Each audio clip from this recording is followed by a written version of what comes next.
Big time US GDP report for the first quarter of 2024 is in, and it's stagflation.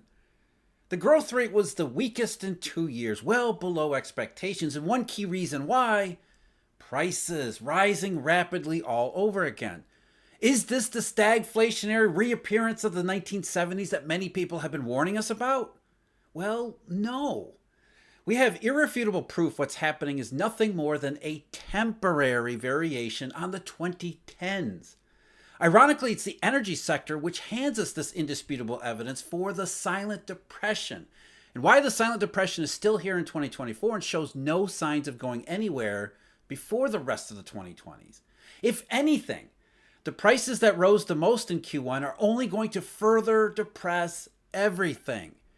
So we're going to go over GDP, what was in it, the price numbers. We're going to examine the evidence for the silent depression, and we're going to put it all together with what we talked about yesterday, how Uncle Sam is actually helping to silence the silent depression, which is still here. So a great place to start is with the GDP numbers. As I mentioned, low growth rate, weakest in 2 years, well below expectations, just 1.6%. That's down from 3.4% last quarter. And remember, it had been almost 5% in the third quarter of last year. Expectations were around 2.5%, so it was almost a full percent lower than those. So it suggests that there is some weakness, and weakness that is driven by prices that people are having trouble affording. And we talk about higher prices, immediately you think about what's the highest price and what's been the biggest problem recently, and it's gasoline and oil. But in the GDP numbers, that's not the reason why consumer prices were up. That's not the reason which drove the deflators much faster in the first quarter than before. It was all about services. The overall GDP price index was up 0.8%. That's twice as fast as it had been in the fourth quarter. But it's still down substantially from 2022, though people are worried about the back and forth, the acceleration, like the CPI, wondering if maybe it has gotten stuck at too high, maybe even a structurally high level. But when you look at gasoline and other energy costs, at least as far as GDP is concerned, those are actually down, and down substantially in the first quarter like they were in the fourth quarter. 2.3% quarter over quarter in the first quarter. These are not annual rates, these are quarterly rates. In the first quarter compared to minus 2.4% in the fourth quarter. You think, how can that possibly be? Gasoline prices were up sharply. And what the BEA is saying, like the producer price numbers we got from the BLS, gasoline prices go up every first quarter. It's a seasonal quirk, a seasonal swing that happens every time. And what they're saying is that this seasonal increase in gas prices was actually less than last year's or the year before, or what's normal compared to, or what's a normal seasonal increase for gasoline. So it wasn't gasoline and energy that was really contributing to the increase in deflators and the pressures that we feel. Again, it's all services. In fact, the PCE for goods prices was overall down once again for second straight quarter in the first quarter, just 0.1%, but that followed a 0.4% drop in the fourth quarter. So PCE goods overall, there's no inflation. Gasoline prices outside of gasoline and energy, not increasing. It's not the goods economy that's driving inflation, which is where you would expect inflation to show up if it actually was inflation. Instead, services. The PCE for services in the first quarter accelerated to 1.3% quarterly rate, which gets you above 5%, which is uncomfortably high. Now, PCE services overall, again, they had disinflated, they had decelerated last year, but over the last couple quarters, it looked like now maybe they're stuck. And with the first quarter rising to 1.3%, there's that fear that something's going on where consumer prices are accelerating. It wasn't housing and utilities. Those remain high relative to the pre-pandemic period, but we've talked about housing and shelter prices enough. There's no evidence that rents are exactly what the government says they are, so we'll set that one aside. Besides, that did not contribute a whole lot to the acceleration in consumer prices in the first quarter in GDP. It was mostly financial services. Financial services rose at a 1.1% quarter over quarter rate in the third quarter. They slowed down to just 0.3% in the fourth quarter, and then they wildly accelerated to 2.6% quarter over quarter in the first quarter. And that's the most since the first quarter of 2021. which I think a lot of people already know about this because they've seen their insurance rates go up precipitously recently. But that's not inflation either. That is another one of these costs, another one of these impositions on the economy that's actually going to harm it moving forward. It's not going to contribute to more price pressures going forward. It's going to contribute to fewer because we won't be able to afford other things. You have to pay insurance. You won't be able to pay for other things like the decelerating and decreasing prices in the rest of the goods economy. The other one, as far as services are concerned, other services. This includes things like travel, international travel in particular. What you see as far as the deflator for services in the first quarter of 2024, up 1.2%. That's almost a 5% annual rate. Huge increase from the 0.2%, nearly flat in the fourth quarter, as well as the third quarter. So you have an acceleration in travel, other services, whatever else is in that category, which again contributes to the idea that the economy must be red hot because we're paying for these additional services, paying higher prices, higher demand for additional services. But again, these service prices are not inflation, especially financial services and insurance. That's going to end up harming the economy more than it will be contributing to sustained price increases over the months ahead. And the reason is because the economy is not in good shape. It is not booming. It is in fact struggling mightily, except we don't see that struggle as easily as we would without Uncle Sam, as I talked about yesterday. So we have basically two opposing forces right now. We have on the one side what I talked about yesterday, the government and its massive, monstrous transfer payments that are still ongoing even today. They're slowing down. They're not as big as they were a couple years ago, but they're still well in excess of what we would expect or what the baseline was from the pre-pandemic period. So there's still huge sums being transferred from savers through the treasury market to the federal government to spenders. And that doesn't create any wealth along the way. Redistribution never actually does. And here's the thing, most of that spending, most of that redistribution that's financing spending has only served to prop up prices. We're not getting any additional volume growth. So it's almost like you have this wealthy uncle, we'll call him Sam, who's out there subsidizing the increased costs of everything that you spend your money on. Gasoline prices go up, insurance prices go up, you can't really afford it, but along comes your Uncle Sam who gives you a few additional dollars to be able to afford the price increases. And because you can afford the price increases because of the subsidy, that means the prices don't necessarily adjust as quickly as they otherwise would have. You take away the subsidies and suddenly prices and price changes change really quickly. We start looking at the underlying fundamentals of the actual economy, and what we see there is nothing like consumer prices, nothing like inflation, nothing like a boom. And we can see this, as I mentioned in the introduction, from the energy sector.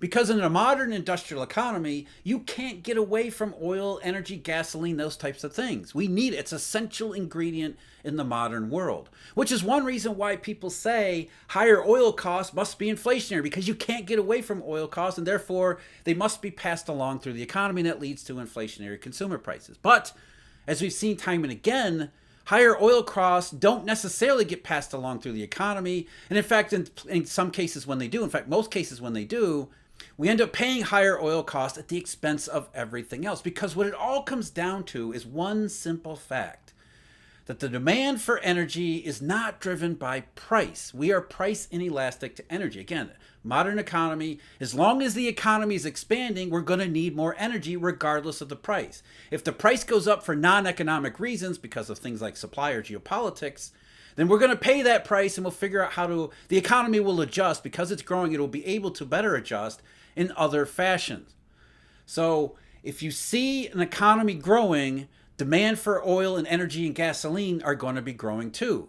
Conversely, if you suddenly see that the usage and demand for energy and oil and gasoline suddenly drops off, that's not because of the price. That's because economic demand has dropped off, because the economy has dropped off. And if you see oil usage that falls off for a prolonged period of time, that tells you the economy must be in really bad shape, because if the economy is growing, it's going to be using more oil. If it's using less oil, there must be a lot less economy. I hate to spoil this, but that's exactly what we see in all of the energy data.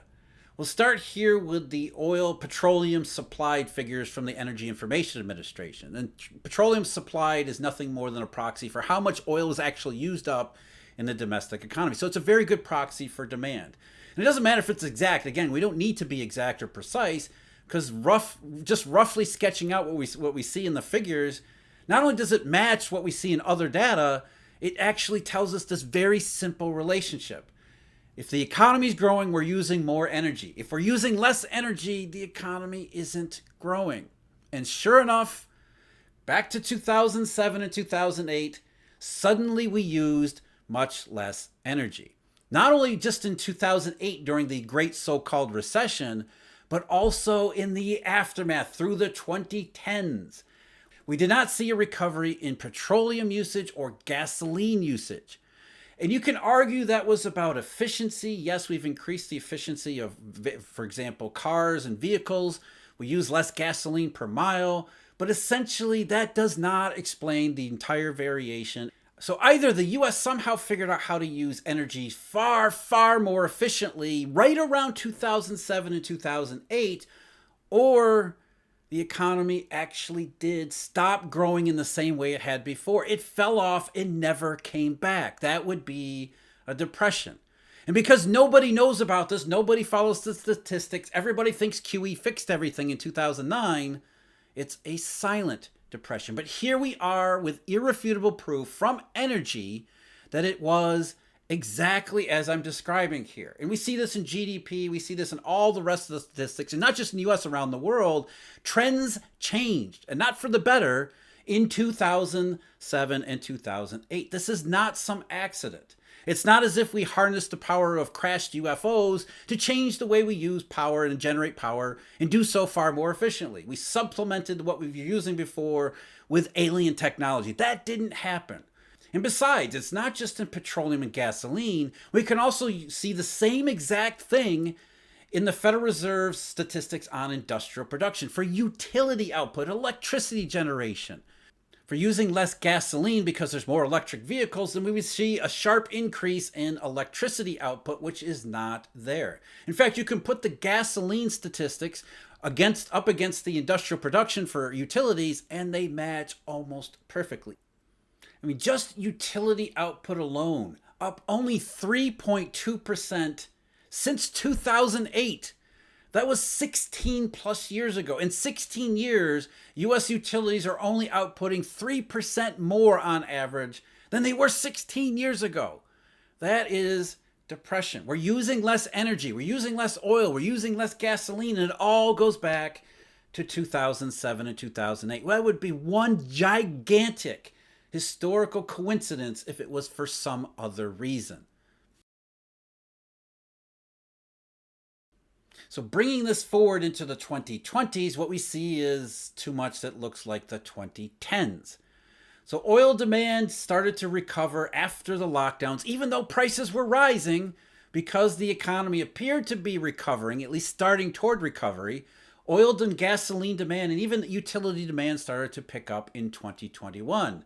But it stopped in 2022. The technical recession, the oil price shock. In terms of oil prices, as I mentioned before, you do get some variation in oil demand from large swings in prices. So the initial drop off in oil demand in February and March of 2022 with the oil price shock is consistent with that type of behavior. However, oil demand, gasoline demand, supply, they never came back afterward, which shows you that the economy did not adjust to that increase in oil prices. Even as oil prices fell from that peak, demand for energy never came back. And you see this also in the industrial production, electricity output, utilities. Again, in the middle of 2022, demand stopped rising, output stopped rising, and since then it's been off again.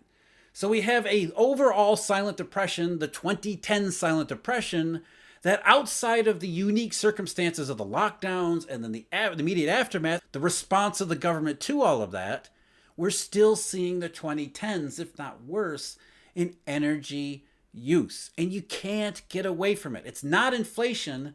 It's a combination of the silent depression and the unique response of the government to the pandemic. So GDP in the first quarter, weaker than expected, largely because services prices surged far more than expected. The services prices are not inflation. They're going to be another big cost to the overall economy that can't afford it. And we know the economy can't afford it because what we see in the energy sector. Energy has been telling us from the very beginning that the economy has never recovered from 2007, 2008. By all accounts, it continues to struggle here in the 2020s, and to an even greater degree in the aftermath of the 2022 transition, the downside of the supply shock. And that downside of the supply shock is taking us down to an economy that will look more like the 2010s than the 1970s. In fact, it'll look a lot like the 2010s if everything continues to go in the same way. What's prolonging the process to get there is Uncle Sam, the generosity, if you want to call it that, in subsidizing largely these price increases and making sure that we continue to suffer those price increases as we go through this transition period. It's not helping the economy stabilize. It's certainly not creating a boom. It's just covering up the same weakness that we can expose when we look at the energy sector. We look at oil and gasoline not as inflation, but as useful proxies for the silent depression. If you want to get a closer, more in-depth look at the scale of these Uncle Sam transfers that I've been talking about, that's the video I've got linked below. As always, I thank you very much for joining me. Huge thank you, Eurodollar University subscribers, Eurodollar University members, some of whom you see over here. And until next time, take care.